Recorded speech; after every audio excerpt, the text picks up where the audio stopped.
Ladies and gentlemen, boys and girls from around the world, welcome back to Game 2 now. EG versus Newbee. EG took game number 1. After a pretty even back and forth first match, EG was able to win with a pretty surprising team wipe straight for the throne, and GG well played was called. So here we are, game number 2 in this best of 3 series. I'm Zyori, joined again by Draskell. Andy, my boy, coming into game 2, what's the good word? 10 seconds. I think the good word is I believe that EG outdrafted Newbee in game 1. At least that's how I feel. Because every time Newbee looked like they were doing something awesome, it was pretty much always revolving around a team fight. And then you realize that they had Tidehunter and you're like, okay, yeah, well that kind of makes sense. But they were never actually able to transition that into any tier 3 damage. Like, I don't think they actually hit a tier 3 tower more than like 2 times that whole game. And that pretty much was like the entire issue that they ran into. So now, Nature's Prophet's actually going to get through. EG are going to snag it up right away as they take out the Ricky, and Newbee actually are going to be the ones who snatch the Magnus. So kind of a change up a little bit here. Crit's still going to be able to get his hands on the support Wind Ranger. Obviously, we talked about in game 1, it can still be a Sumail hero, just don't really see it that much. Yeah. But I guess, you know, the Nature's Prophet is kind of the same thing as we saw in game 1, where they're just directly answering a teamfight hero with split push heroes. Like, they're just saying, okay, we're not going to give you the opportunity to do what you want to do. All right, now Ember Spirit, the second choice for Newbee. So someone else that can burn down trees, deal with split pushing, maybe more effectively than some other cores once he gets the boots of travel. So I like the choice here. 2 big cores picked up early for Newbee. 10 seconds remaining. I think that the opening so far from Newbee is a lot more smooth. Just in the sense that, you know, it's got some good team fight, it's got some split push, you know, the Ember Spirit carries items pretty well, it's a solid mid hero. They're not putting themselves in a situation where they open up with their draft and all of a sudden you realize that, oh, wait a minute, all they can do is team fight. That's a really good sign for Newbee, so I'm happy about that. So how does EG itemize the Nature's Prophet? Does Universe build like a kind of a right-click style build? Like, is it Orchid, Maelstrom, Drum kind of based, or I think a lot of Prophets are still going for like either phase treads and then they get any like kind of very efficient stat items. So I mean, I didn't actually look at his particular builds. I just know they're picking the hero. Okay. So I guess you and I will have to find out together what he opts for. But because of the fact that they just keep increasing how much damage the hero does, it feels to me like most of the time what you want to do is just be inside of the team fight with as much effective health and, you know, damage output as you can during the early game, and then maybe later on if you want to transition you can buy Midas, because that's a very common item at this major so far. I mean, talking about efficient items on Nature's Prophet, I'm having flashbacks to the old Blade Mail days. You know, get a couple null tallies and a Blade Mail and you're just winning right-click battles with pretty much anybody. Yeah, it's definitely one of those things where the hero's laning presence has pretty much only gotten better. Like, they gave him 6 base damage. It doesn't sound like a lot, but 6 base damage is like 2/3 of a blade of attack. That's quite a bit. Yeah. I mean, you walk into a lane, and if it's not some crazy hard-hitting beefy support like a tree or an ogre, you're just going to punch that guy, and you are not going to care. So it's a tremendous amount of lane pressure. You know, earlier on now, on the hero, you get the +4 trees as well if you want to go that route, or you can just go like the super right-click and get the int. He just kind of comes into his own a lot faster. Still does the same as he did before in the mid to late game where he just splits up the map.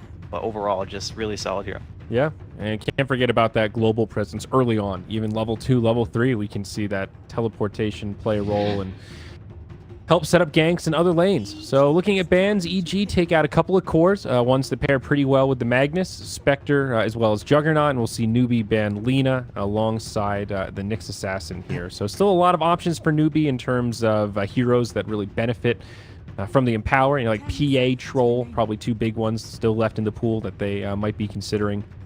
But first up, it will be EG. Decide what they want to do with this 3rd pick.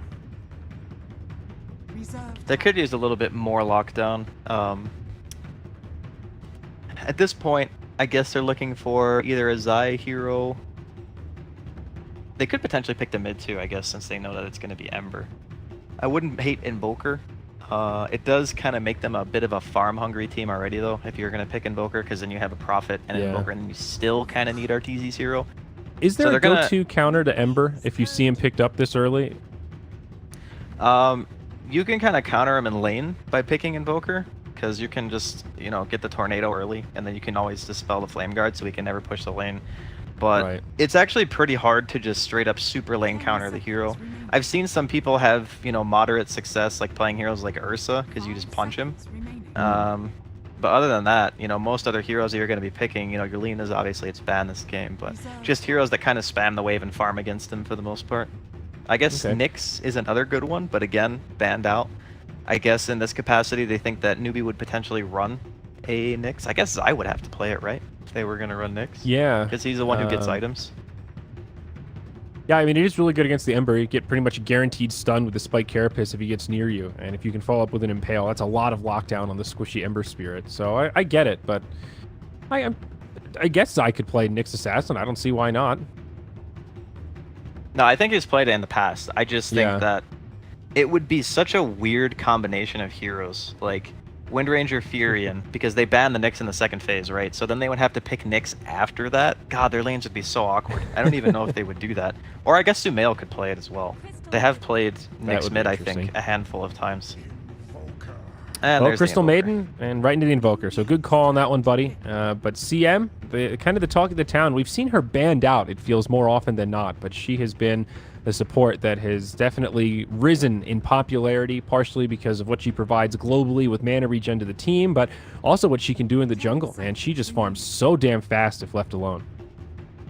Yeah, she really does. And plus, this time around, you know, they don't have that aggressive, kind of intrusive support like Ricky just being a jerk during the beginning of the game and putting down like all these aggressive wards that never got dewarded in game one and kind of just causing havoc everywhere for the Rubik player. Faith had like such a hard game in the original of this series. So yeah, I like the Crystal Maiden. It enables the Magnus quite a bit too. I think that's one of the biggest things because he's so much more mana hungry now than he used to be. Yeah. So I'm assuming they're just going to pick, you know, another hero that benefits very well from the Empower. I almost want to say Ursa, but at the same time, they would have such a hard time sieging. They kind of need something that's going to be able to attack a building at this point, because Ember certainly is not that hero. And they're still looking for, you know, U9. I'm guessing KP is just going to play the Magnus, so I guess they need Kaka's hero as well. Yeah. They take the PA. Ooh, that's a different one. I like that a lot, actually. So PA is like... Deso Carrier. That helps. Yeah, it's a Deso Carrier, but the most important thing about PA against these particular heroes, you know, only one of them has an escape, like a true escape. I don't really count Ghost Walk because, you know, you just have dust. Doesn't really do anything. But that's the Wind Ranger, right? So now you have like this great gap close. Invoker hates playing against heroes that get in your face. Like Slardar is like the first and foremost comes to mind. You know, BK beats Slardar, Blink jumps you, and you're just like, oh, this is a nightmare. Same thing with PA. Pops BKB, gets in your face. Very, very hard to disengage from that. Very good chase potential. This is going to be like almost a complete 180 from the first game where it was team fight versus split push. This is like skirmish versus skirmish. Like lots of small scale fighting. Yeah. Earth Spirit, 5th ban from the Evil Geniuses. Newbee will be looking for that fifth pick support, pretty much guaranteed. This final choice for Newbee in terms of what to ban. What do they want to take out here? Looking at safe lane heroes for Arteezy. Well, natural MKB or Silver Edge buyers, I guess, would be a go-to ban. So, I mean, Troll is still on the board, but it's going to be the TB, I guess. Okay. TB's a good ban as well. Ooh. Okay. Bounty Hunter. So the Bounty Hunter is... I've seen that in a while. He's the replacement for the Ricky, basically. I mean, I actually read this question on, I think, Reddit, like today or yesterday. And people were asking, like, why people weren't picking Bounty Hunter that much. And the main reason why is because Bounty Hunter and Ricky serve the same purpose during the early stages of the game. Except Bounty Hunter needs to expend mana to do the same thing that Ricky does for free. Like, he doesn't have that... He doesn't have that, you know, mana cost holding him down. So he's always able to stay on the other side of the map. Never has to go back to base. That's like the main thing. So Newbee run out their lineup with a hero who's going to benefit all these small skirmishes by being able to get those pickoffs, you know, get the quick jump in with either the Phantom Assassin or the Ember, get your kill and get out, and then supplement that with track gold. So a lot of times these lineups inherently suffer from lack of being able to hit buildings, but the nice thing about Bounty Hunter is it's kind of like a lineup enabling hero because it gives you so much extra gold from getting kills that your item progression just eclipses the enemy team. And then it doesn't matter if your lineup's bad at sieging because you just have such a big item lead that you can just steamroll it. Whereas EG, they are going to pick a Silver Edge Buyer. It's Slark. Yeah. Very, very, very good against Newbee's team. The PA can't really do anything against him during the mid-late game. He can dispel every single disable. Damn good Slark game. Yeah, Searing Chains, no big deal. Frostbite, no big deal. Pretty much RP. The only thing that might give Slark a little bit of trouble if placed perfectly from the Magnus. But yeah, this is about as good as you're going to get for a 5th pick Slark kind of scenario. And I think smart I for love EG the Slark here. Not to grab something super greedy like the Troll, because I was kind of going down that same vein that you were, but with the Invoker now, this will, like Slark gets a lot more mobile. Once he picks up the Shadow Blade, he'll be looking for kills and looking to hunt, utilize some of the Sunstrike power from the Invoker. So just something that'll keep this lineup maybe a little bit more up-tempo rather than a core that needs to farm for 30 minutes plus. Well, I still think that he's going to farm a lot because the hero just innately carries items very well. I mean, maybe not to the extent of a Troll in like the sheer man mode contest. Troll's definitely going to win that one, but it's great because like you mentioned, it offers you that map pressure, and that's definitely what you want against the lineup of Newbee. You want that hero who feels like almost invincible in a way, unless you're getting 5 heroes sent at you. So it gives you a lot of flexibility in what you want to do. The only downside to Slark that he may not really even have to worry about this game is he's got a really bad laning phase. Like, really, really bad. Super weak, very easy to bully. However, Newbee just don't have the heroes to contest it. So it's going to be a pretty easy lane for him, I think. Yeah, seems like it. KP on the Magnus. He's going to start with the Iron Talon, so it looks like he'll just be jungling from the get-go. Pretty similar to what we saw last game in terms of Universe Magnus. So with that said, Arteezy might just be free farming on the Slark. They might just sack the whole off lane altogether. Well, in the same vein, oh, nice D-ward here by Zai. He's going to get the deep ward down before the creeps even start. That's actually a pretty big deal. Makes it a lot harder for the supports of Newbee to feel very confident in being able to wrap around and get a dive on a tier 1. That ward gives you so much information when you're tower diving. Sees the TP into the shrine, sees heroes TPing into the tier 2 as well. Now it's going to be a hell of a lot harder to punish Universe in this lane. Yeah. Nature's Prophet. So what does he have queued up here? Looks like just a Drum of Endurance. Okay. Nothing too crazy about that. The phase drum. One of the cool things... Yeah. It's one of my favorite things about watching Nature's Prophet is the hero does have a lot of variability in terms of item builds. Yeah, it's pretty much whatever the team needs. Yeah. Is the Aghanims at all viable these days on the Nature's Prophet? Does that ever pop out? I'm less inclined to like Aghanims, especially with the addition of like getting the +4 trees at 15. Because you just have so many of them already. And most of the time, I guess if the enemy team lacks wave clear, it could be really nice. But let's be honest, Ember Mag, they're going to kill all your trees. Every freaking time. Yeah, it's just extra money going their way. That's a fair point. Obviously a very situational item, but one that always gets me thinking. So fairly standard laning stuff. At a Newbee, U9 going to be taking the PA to the safe lane. He'll have plenty of supports nearby. And EG will have sort of a dual off lane. At least Zai going to be lingering nearby on the Wind Ranger. 2-on-3 lane right now as Kaka comes. He can't leave Universe down here by himself, although he might just be dead anyway. Yeah, even with Zai here, a lot of burst damage comes his way. Crystal Maiden couldn't get in range for the Frostbite. Yeah, it was a nice attempt, but Universe started with boots, so he understands how dangerous his lane is, even with, having the Wind Ranger next to him. Yeah. And Faith here giving a shout out to IX Mike, the classic CM set. Very good. Not one you get to see too often. The honorable mention, as they say. Kaka now pressing forward, trying just to trade with Zai. Universe helping him out, putting a lot of damage into the bounty hunter. No stout shield. Oh, Universe. So. He's next level in Kaka right now. He knows that Kaka runs to the left because the bounty rune's going to spawn, so he just TPs on it. It's like, nope, my rune. Heads up play there. So how's mid going? Ember versus Invoker, fairly even. Small advantage for the Ember right now, but actually a 1v1 matchup. It feels like mid in this current meta is so much about the rotations. Kind of rare to see two heroes just going at it, man on man. I think it's just because of the way that EG like to lane. They like force these static laning phases where they allow their individual player skill to kind of shine through.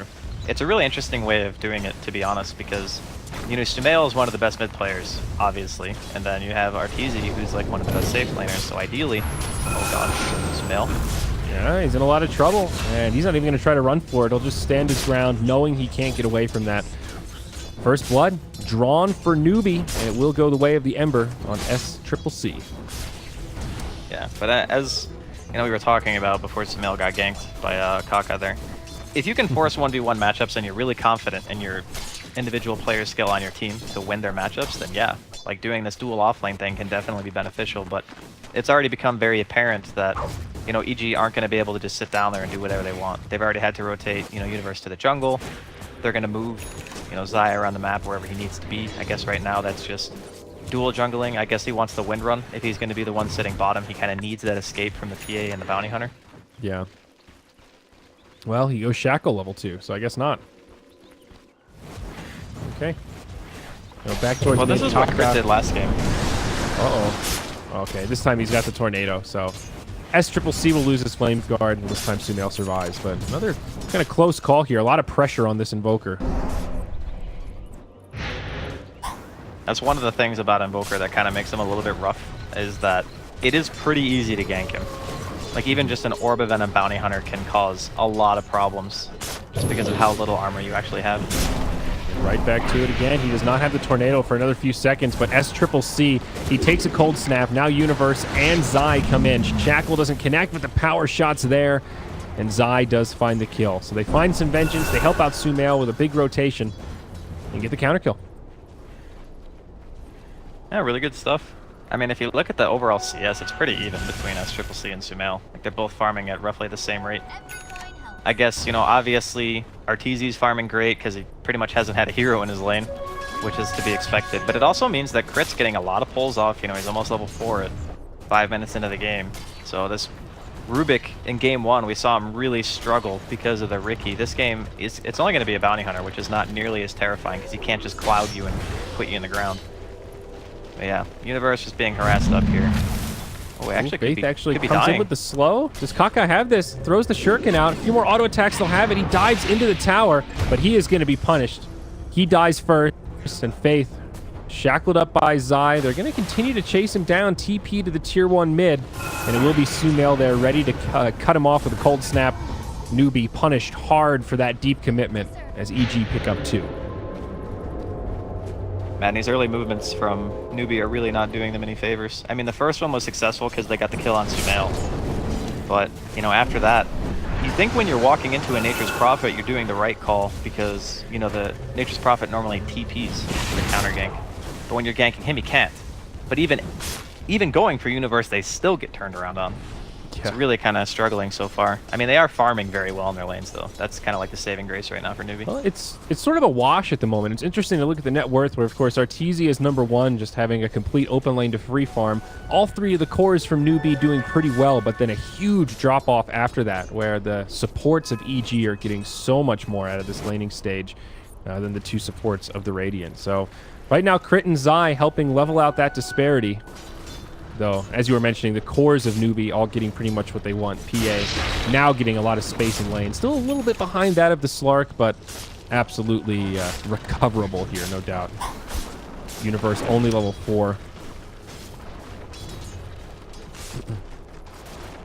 Yeah, I don't think we're going to be seeing a lot more than just like supports running around for the preliminary part of this game. Like maybe first 10, 15 minutes or so. Because you really want... Like, RP on the Magnus is obviously up, but he's still quite a ways from his Blink Dagger. The Ember is going to want, like, at least 1 item, I think, before he starts to do anything. And then you have a PA who pretty much can rotate whenever. So I guess when U9 feels like he wants to get on the more aggressive side of things, he could just TP and go for a gank. If they have Dust, for example, like, they can jump the Invoker really easily mid. Right. The jungling Magnus, man. Second game in a row, we've seen it. And I mean, we're 7 minutes in. He's got Arcane Boots and 700 gold. Really not bad farm on KP for this stage. Number 2 on net worth overall. Actually, really good. He's only like 100 net worth behind the PA. And this guy's been free farming in lane for 7 minutes. Well, in the same vein that we talked about in game 1, where no one was really able to pressure Universe, same thing is pretty much for KP here. When you pick defensive supports, or heroes that don't have the capability of just walking into the enemy team's jungle, heroes like Magnus, Legion Commander, you know, anyone else who can hit jungle creeps, Axe is another good example, they're going to get a lot of farm. That's just the trade-off that you're making, and I'm sure that EG recognizes this, so yeah. Oh, no doubt. This is just the speed of farm that you get when you are not interrupted in the jungle. And I think that's one of the major reasons why, in this game, Newbee just decided to first phase ban Ricky. They're like, that hero just puts way too much of a wrench in our early game, we just can't deal with it. Yeah. Well, Kaka grabs himself a bounty room. Arteezy, yeah, pretty basic kit so far. Power treads, Aquila, almost level 8. Kaka still doesn't have track quite yet. Always a big tipping point for bounty hunters. So this is around the stage when he's going to want to stay in lane a little bit and maybe try to leech some XP. Now U9 makes the rotation up top. Pressure onto Arteezy, but he will pounce back to safety. You know, interesting lane rotations, though, as they now put KP down bottom to get some safe lane farm. It makes sense. If Universe is down here, they want a hero who has some kind of wave clear, just to kill the trees and stuff, pull the creep wave off the tower. He's also got an escape. He is walking into Rubik, though. We'll be able to skewer back under the tower. EG not going to dive for it. Kaka now coming in the back line. Do they have any detection? They do have dust on crit, but no sentries. Ooh, I heard a shackle. It connects onto the Magnus, but follow-up damage not quite there. Still 4 heroes from EG lingering. Interesting to see both teams now rotating their position 1s into the respective off lanes to try to make a play. They just want the tower. They don't really care about killing the heroes. They just want to make sure that the tower goes down. And I mean, in reaction to this, that's why I was mentioning it's good to send KP down here, because he's actually very hard to die. He's got a disable on his ulti. He can kill the creeps. He delays them from hitting the tower. And he can also skewer away if anything bad happens. So this is like the best possible hero to rotate in this position that is of little consequence, really, because he'll be able to get his blink no matter what, even if he does die. So EG rotate 4. KP just existing there and Kaka like giving him the information by being invis is enough to just deter 4 heroes of EG from pushing into tier 1. That was perfect play from Newbee. I mean, not even deterred. That tower's still flawless. They didn't even hit it once. They saw the Magnus and pretty much just backed out. Arteezy picks up the regen rune. He'll have his Shadow Blade coming. He's got it queued up. And back to farming we go. Sumail, of course, working on the Hand of Midas and the Invoker. Still pretty far away, though. Well, okay, not that far away, but really wanted to say it's not the best timing. We're looking at like 11-minute Midas, maybe 11 and a half. Not the dream. He bought a full magic wand and a raindrop, though. And okay, true. So he's still farming pretty well. He's a little bit behind SCCC, but as soon as he buys the Midas, he'll be able to close that gap. And maybe they can set something up. Newbee make the rotation. They've got a couple smoked up heroes behind Kaka. The triple remnant forward. Sumail gets obliterated. Now crit initiated on. It's a 1v4. The tower helping him out. The Ember has to retreat from all the tower shots. A stolen Flame Guard could maybe do some work here. Now Universe jumps forward. Pops the Sprout, turns him into trees, but U9 will be able to blink strike back to safety. Arteezy looking for the dive, wants to finish off Faith, does find it with the Dark Pack, but KP with an RP catches Arteezy, skewers him back into the tower, pounce away, but he has been tracked. They'll have the vision, and he is punished for that commitment to get the Crystal Maiden. God, that was incredibly greedy. That was like popping your Shadow Dance to tower dive a CM. I mean, granted, he didn't see KP's teleport because he TP'd like while the trees were still alive. Still, though. Yeah. Really, really greedy choice to do that. I think 1,500 net worth swing, by the way, also. So Newbee getting some much-needed momentum after that. Did he dispel the track before he died, or did he die before? I don't actually know. But if it's 1,500, I'm guessing that he didn't dispel it, because that's quite a bit of money. I don't think he did. It looked like he got tracked right before he died. Yeah, so, you know, all things considered, Newbee are going to be quite happy with the situation. Their smoke was successful. They got the kill on Sumail. And the triple remnant in from crit was a nice touch, but unfortunately he kind of missed a little bit because he did it like straight away. And then he managed to get Flame Guard and not die, which is also pretty good, but unfortunately they weren't able to really get anything big out of the turnaround there. And he's going to get spotted by E9. But telekinesis. Keeps him safe. Steals the Stifling Dagger. Nice steal for the Rubik. Sort of. Annoying spell to harass It's with. really good, actually. Because Rubik has a huge mana pool. You know, Yeah, it's like respectively, 15 PA. mana. My god. Yeah, PA has like tied for the lowest int game, or no, not tied, but a little bit higher than the lowest int game in the game. I think Trolls is lower. Faith, in the meantime, gonna get picked off there. Missed that one. Sorry about that. But yeah, it's actually pretty nice for Rubik to have dagger carry. Now down bottom, U9 initiated on crit, maybe showing off the dagger. Telekinesis first. Looks like they want to give the kill over to Arteezy. He will find it, but now KP skewers forward, throws out a shockwave, brings crit low, but won't be able to get the kill, and just heads back to safety. So after all that, they do get a kill on the PA, and of course that CM across the map. It's kind of a 2-for-0 globally. I think EG definitely pretty happy with that. The kill trades in this game are going to be something we're going to be seeing a lot. Like, Those between kind the of little bounty hunter, the PA's mobility, yeah, that's going to be kind of the name of the game. It's going to be less about like the flashy RPs and stuff like that, like in game 1 where it was a lot about the Ravage from KP. This time around, it's more just about farm efficiency around the map. You got an Ember and a PA that constantly want to be empowered, and you want to make sure that you're keeping up with the farm speed right now of EG, because they have the heroes to kind of eat up the map, and they do get the tower in the meantime, so EG kind of... Yeah, they've got the tools, but they've also got the Hand of Midas. They've got another one coming out on Universe, so that's going to be double Midas going their way also. Even more farm, Draskell. They've been what have they been calling it here? The Midas Major? I mean, people thought that when they changed Midas and no one was going to buy it, and I just smiled. I'm like, you don't understand.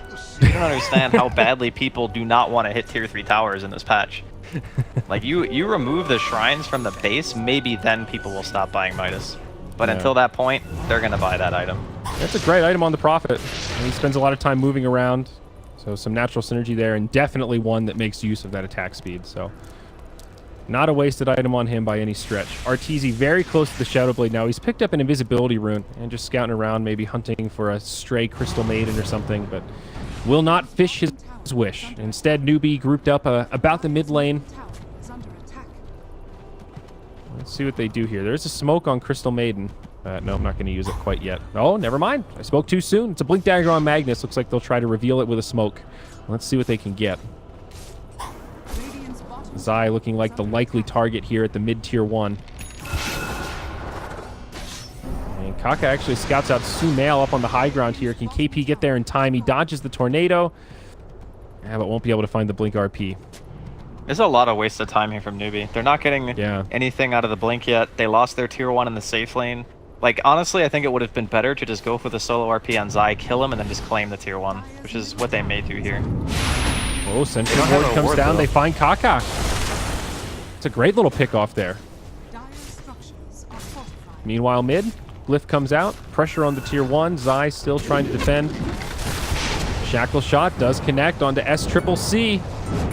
Not enough damage for a kill as he remnants away, but still, they put a lot of pressure on. Meanwhile, on the other side, Crit dodges the skewer. He'll be okay. And now reinforcements on the way. Power shot brings Faith low. They do not have the shrine to heal up at. They'll lose the Crystal Maiden, but they also lose the Rubik. Now PA stuck inside of the trees. Pump fake on the RP. He still has it available. Arteezy gets left behind, but he does have the ultimate big crit. RP catches him, but they aren't going to have the damage to finish him off. It doesn't look like.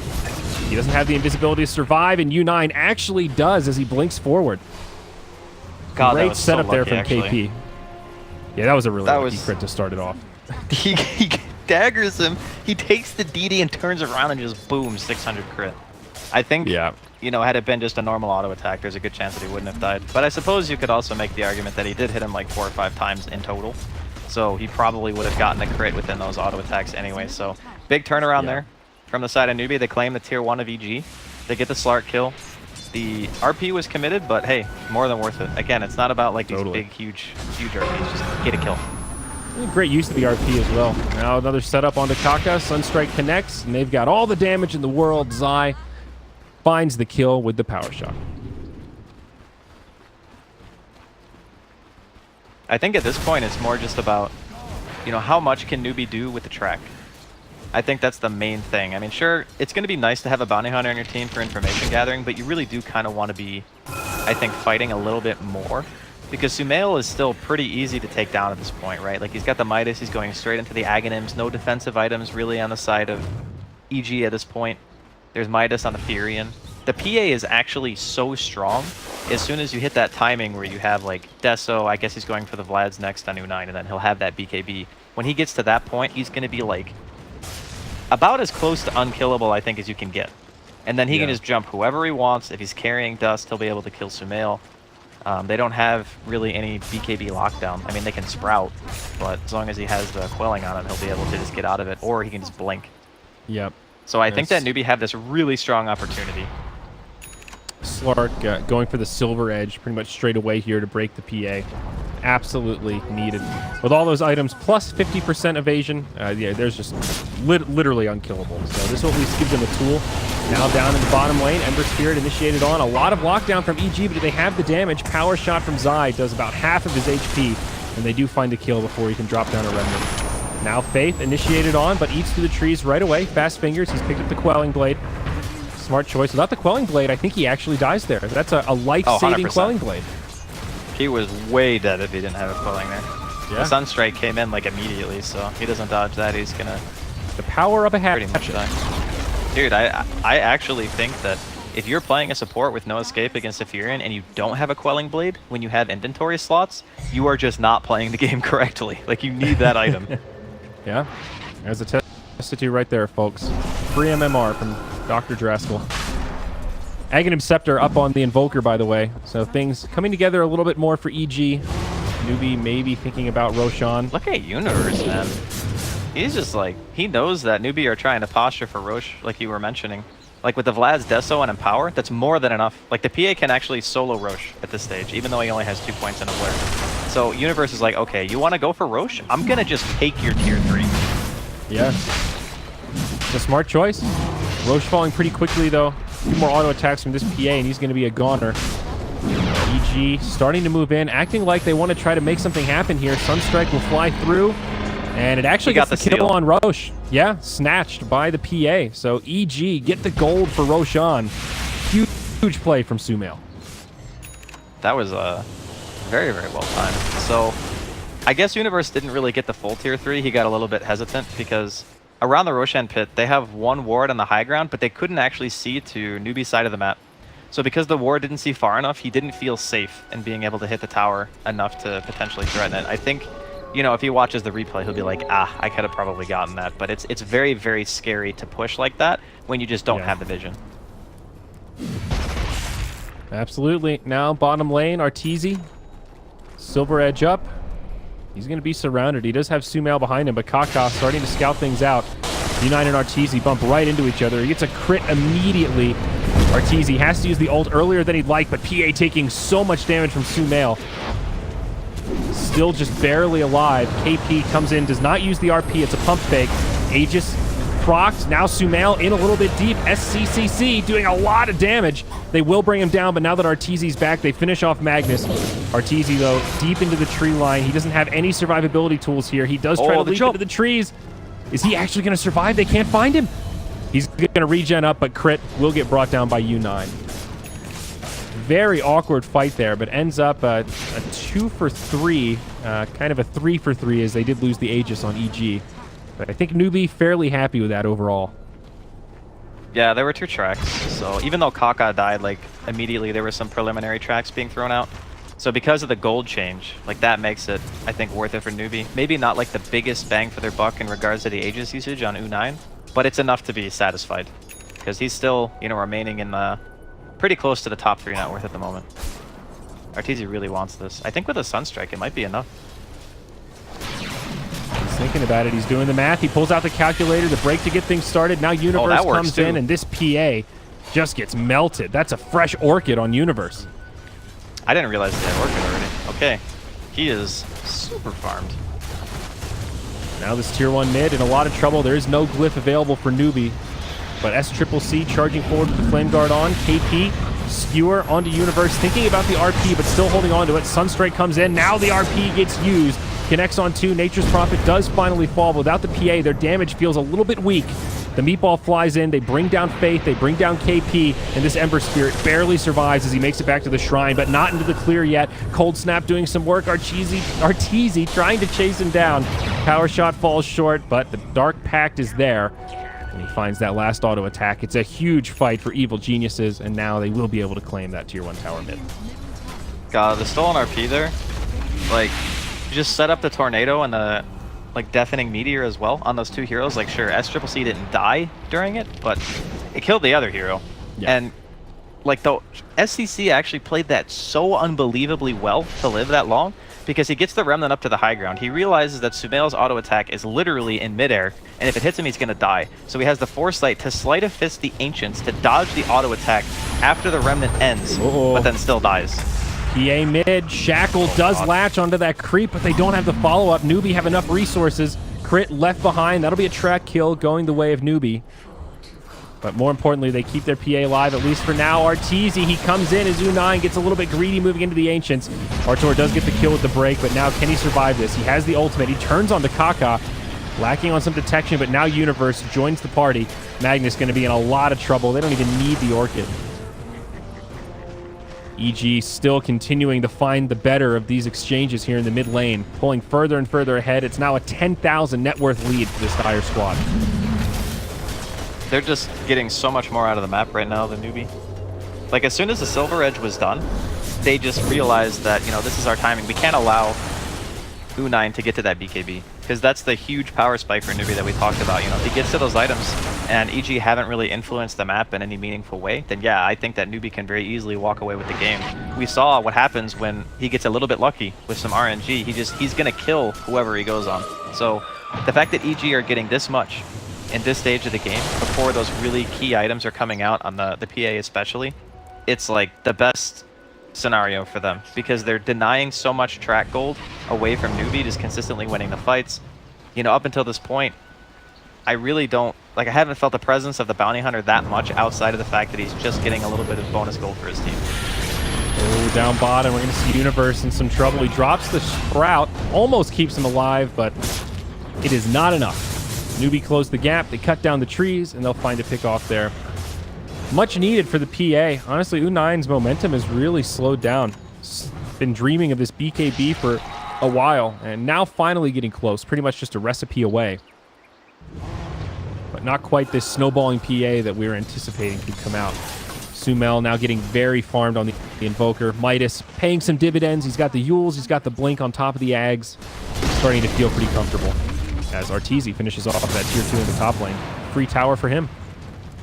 Or is it? Yes. Kaka on his way in. Crystal Maiden on her way in. I don't think they can stop him. And meanwhile, Faith just gets soloed by Sumail. So, okay.